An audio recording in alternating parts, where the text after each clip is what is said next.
যেটা ভালো মনে হয় স্যার আমরা স্যার থেকে কিছু পেতাম না, এই যে সবাই সামনে সিরা ফেলাতেছে সব কিছু আমরা লাগতো না চাকরি যথা সময় সব সময় দিয়া দিই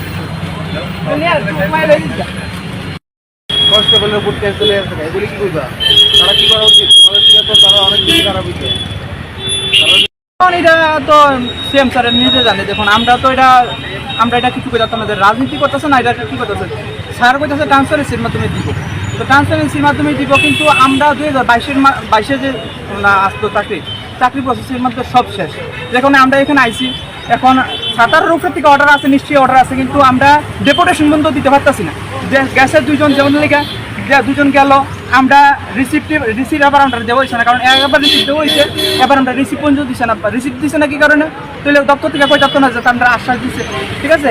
এবার আমরা রিসিপ্ট এই যে আমরা তারা আমি বুঝতেছি না, তারার অর্ডার আছে দিকে তারা আমরা এরকম করতেছে, তা আমরা ডেপুটেশন বন্ধ দিতে পারছি না। বাকিরা তো ডেপুটেশন দিছে, আমরা স্পেশালি কিছু ডেপুটেশনটা বন্ধ দিতে পারতেছি না। তা আমরা কী কমো? আমরা বেকারে ভাবে মরুক, এতটুকুই আমার কোয়া।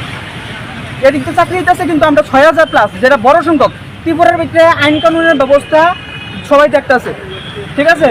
আর এদিক দিয়ে আমরা ডেপুটেশনের লিগে আমরা কিন্তু হইছি করছি না। স্যারে কইছে এখানে 2 জন পাঠানো কথা, আমরা 2 জন পাঠাইছি, যেভাবে কইছে সেভাবে পাঠাইছি। কিন্তু দেখা যাচ্ছে যে আমরা আইসি ভর্তি দিয়ে আমরা কিন্তু প্রেশার গেট হইতেছে একটা, ঠিক আছে। তা আমরা এটা কিছু করতাম না।